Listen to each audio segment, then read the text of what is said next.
The Sweet were one of the most memorable glam rock bands of the 70s, and backed by the songwriting team of Chinn and Mike Chapman, they were permanent residents in the UK charts until around 1976. They conquered Europe and the US, but towards the end of the decade, vocalist Brian Connolly's excesses led to him leaving the band, and this signalled the end of their golden age and the ultimate demise of the band at that time.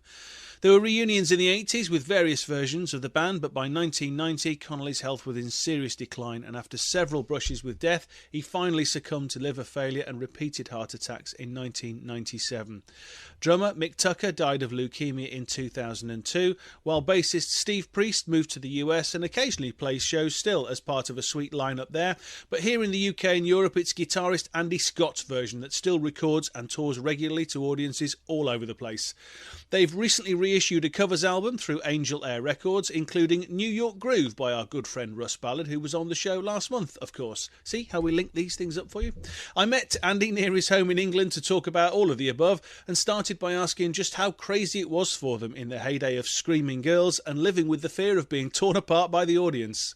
Well, the Beatles situation must have been incredible, where they say they couldn't even hear themselves playing on stage. We were always too loud for that, hell of a lot louder. We were probably the pop version of, or the slightly more commercial version of Led Zeppelin and Deep Purple, really. Somebody was writing some very commercial songs, but deep down we were a band that just wanted to, get the guitars to feed back and sing as high as possible. One of our earlier influences, were bands like Vanilla Fudge, who were doing something not dissimilar, taking commercial songs and trying to put a kind of heavier edge into it all. There was that early to mid-70s period when, once we started to have hits, I remember there was a place in Scotland that we used to play. It became the Apollo. It was like an old cinema and a dance hall that were combined to make the Apollo, I think, eventually.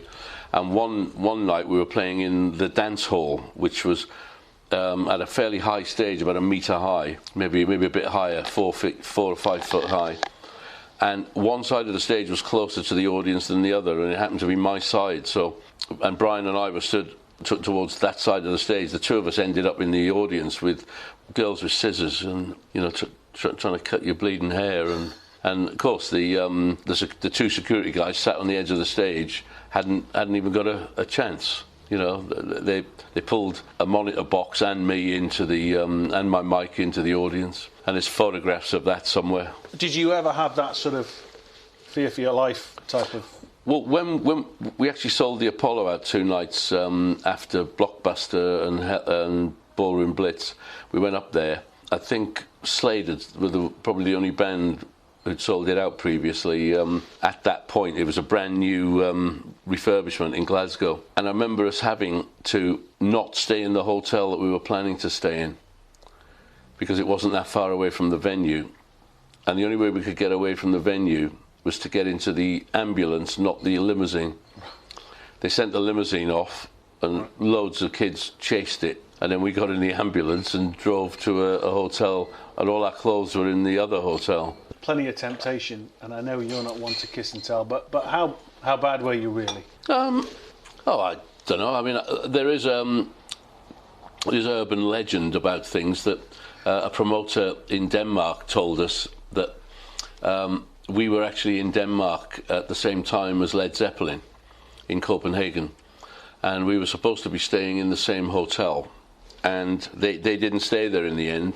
And a couple of years later, he said, when they heard that you were in the hotel, they decided to go to somewhere that was possibly going to be a bit quieter. And I thought, it should be the other way around, shouldn't it?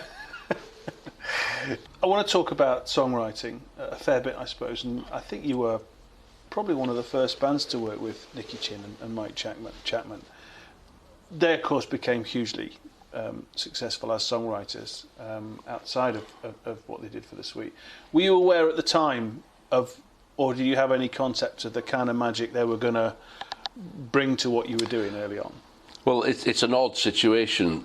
Sweet were at the point of splitting, I would have thought, even though nobody's ever said this, but they didn't actually have a guitar player. They weren't really doing many gigs. Brian was filling in his time. He was still working with the carpet fitting business that he was involved with. I think Stevie was still putting time in at a solicitor's office as some kind of apprentice, and Mick was still getting his hands greasy in the car mechanic end of things. I was a professional musician. I'd moved to London.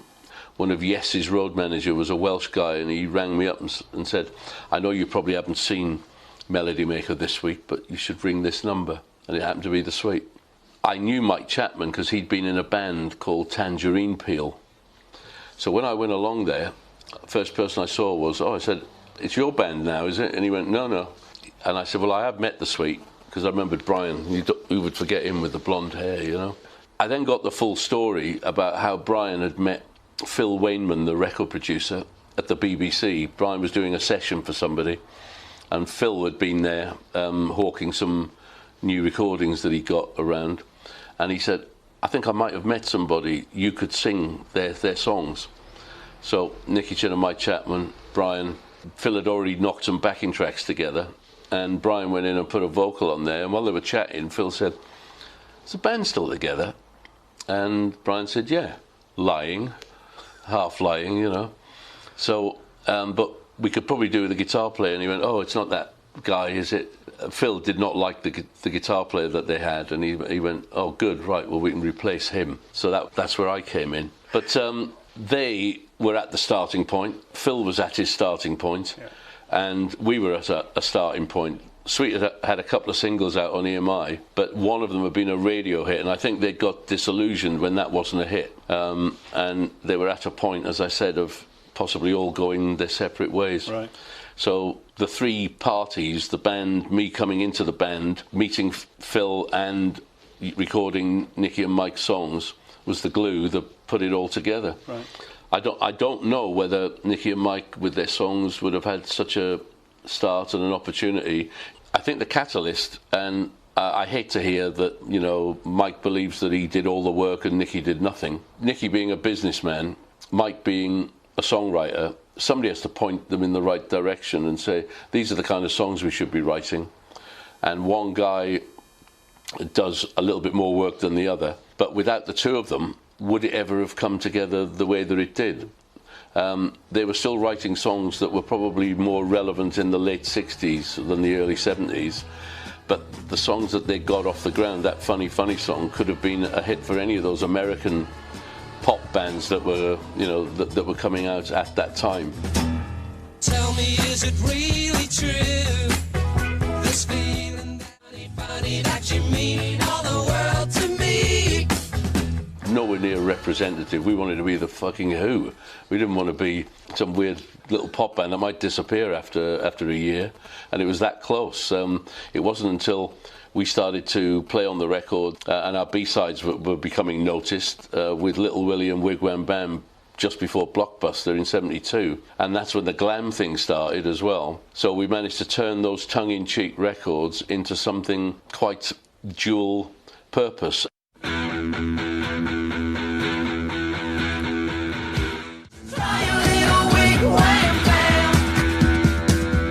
The A-sides, which are these bubblegum pop tunes, and then you've got the B-sides, which was your stuff, I suppose, if you know, the rock stuff. Did you end up with this kind of duality of audience then? Because there were, and I was going to talk about, we've had people on Facebook this morning since I said I was coming out to interview. Honestly, it's been pinging more than anything I can remember. People saying they remember this, and a lot of people saying, I bought the singles for the B-sides. That was what got me into rock. And I just kind of thought, well, hang on, if you've got this audience of people that are the teeny bop for the bubblegum, and then you've got the rockers on, did you get, was there kind of a mixed response? I mean, how did that work? In the UK, I still think we had the teenage through to 18, mainly girls type of an audience, but there were some guys coming to the gigs, but standing at the back or around the sides, you know, not getting involved with all that shouting and screaming. Yeah. Abroad, it was slightly different. Yes, of course, there was a mixed bag, but we started to notice there was a lot of people in leather jackets and things like that with Sweet emblazoned everywhere, you know, especially in Germany, because by the time we had the Sweet Fanny Adams album out, we'd come clean, and basically there wasn't even a single on Sweet Fanny Adams, it was just an album, and that went straight to the top of the charts in Europe, everywhere, and no singles, you know, so it immediately changed the perspective of everything. So that 74 period was extremely important, and it showed in the polls as well, because there were pop magazines and rock magazines, and we were topping the polls in both. We also heard the stories about how the girls would buy the singles, and their older brother would go wandering past the bedroom, and they'd, "What are you playing there?" And they'd have a look, and they'd see that it was a Sweet single, and I'm Coco, and I'm now playing the B-side. Right. You know, the girls are now playing the B-side. You exited that sort of, I suppose, that songwriting relationship kind of emphatically, probably with Fox on the Run. Was that an intentional statement on your part, or how did it come about? Well, one of the guys at the record label, the new MD, had already said to me, he said, when we did the Desolation Boulevard album, the European version, he said, the singles on there aren't really kind of representative of what we expect from Sweet, being the 16s and Turn It Down. But he said there is a song on there called Fox on the Run that you haven't developed enough, in my opinion. So I thought to myself, well, he's not wrong. So when they were in America, Chinn Chapman were in America, they weren't coming back to England, even though we said, what's the next plan? The record company cajoled us into going into the studio. Now, Ian Gillan had just bought Kingsway Studios. He said, well, next weekend we're going to start firing it up. You can almost be the guinea pig band. And we said, yeah. So we went in over the weekend, and Fox on the Run came out.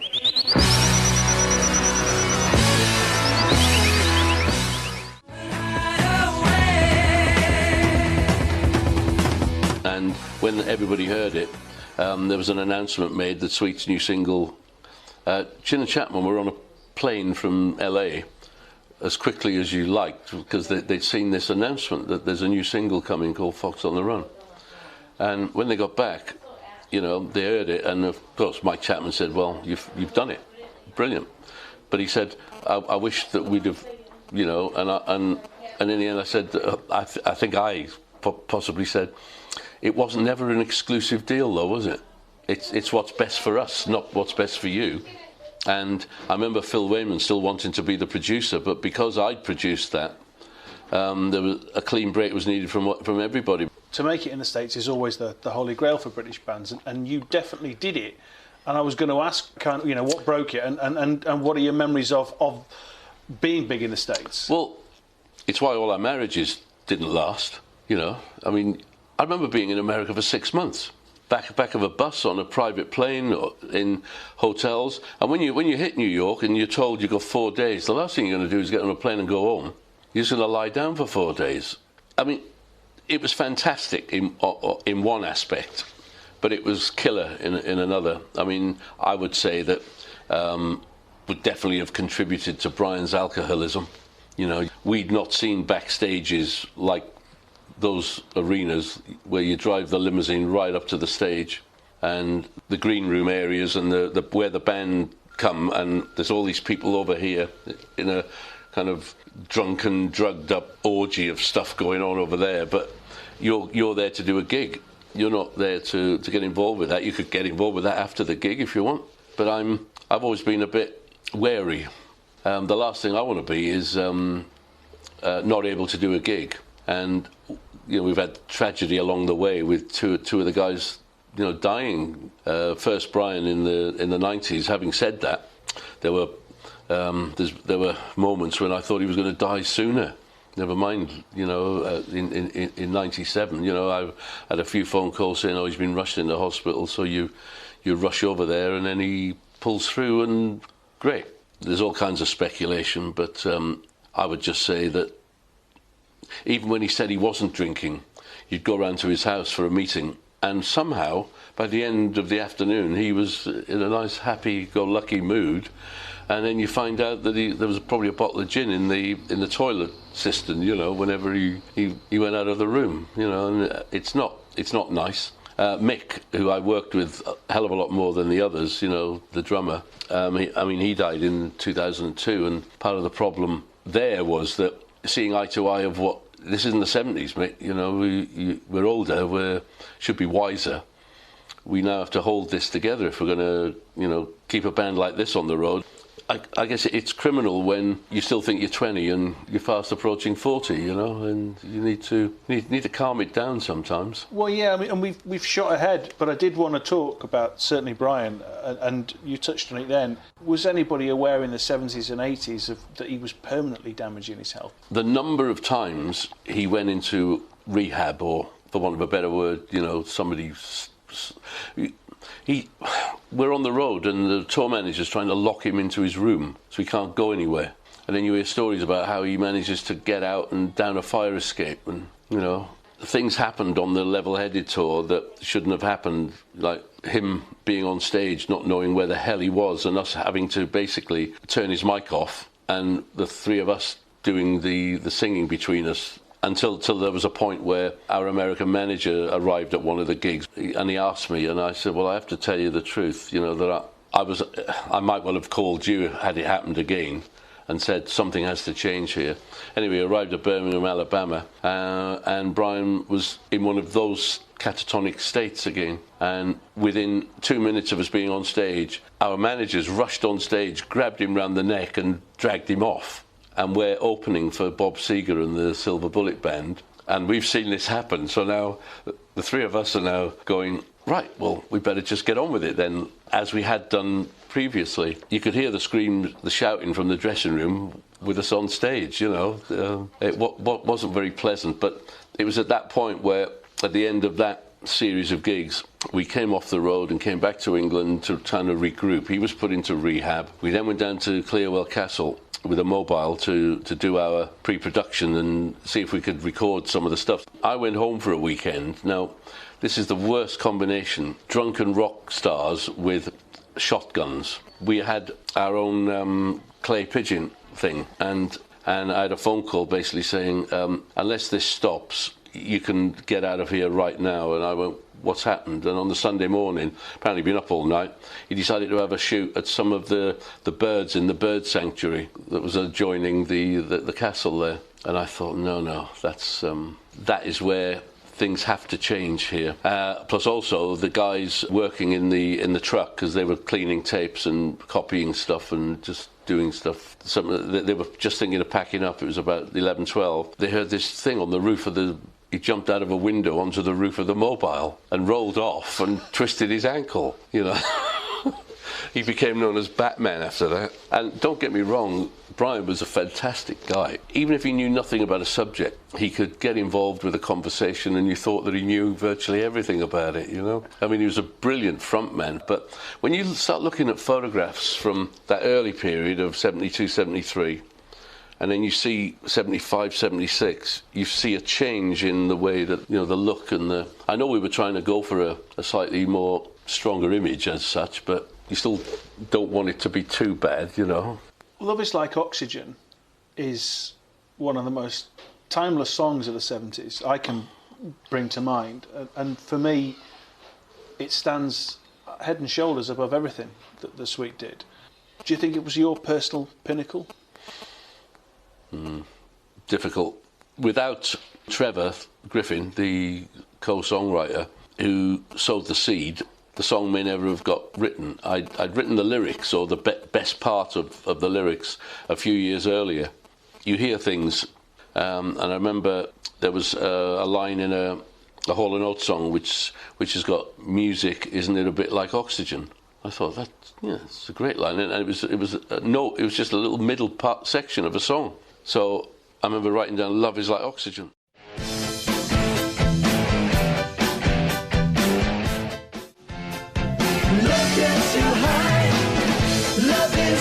And then worked on some lyrics from there. Couldn't find anything to go with it. Trevor was quite a good keyboard player, and he used to get on the electric piano in the studio from time to time. And he kept playing this sort of Supertramp type piece. And I said, that's really good. And I picked a guitar up one day and I started to play what became the guitar riff.